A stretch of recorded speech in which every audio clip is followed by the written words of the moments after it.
The overall goal of this procedure is to achieve binocular eye tracking during dichoptic visual stimulus presentation.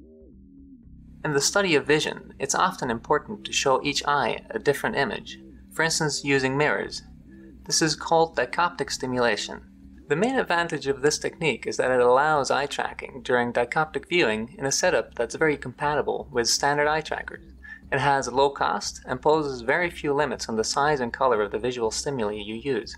This method can help answer key questions in the study of human vision, like how do the eyes move in 3D scenes, and how do the pupils respond to visual input that's presented subconsciously using a technique called interocular suppression.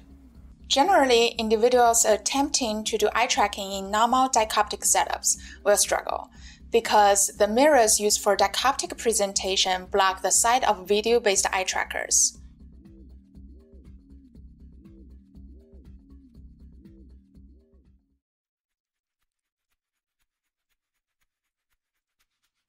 To build the fiberboard framework, begin by putting together one central component, which will hold the mirrors and eye tracker, and two reference boards painted in matte black to reduce light scatter. Place the top element of this component such that it leaves 8 centimeters in depth in front of the desk to allow enough room for the participant's face when stabilized on the headrest, and avoid condensation on the mirrors during expiration. Next, position the two reference boards at the desired locations of the monitors.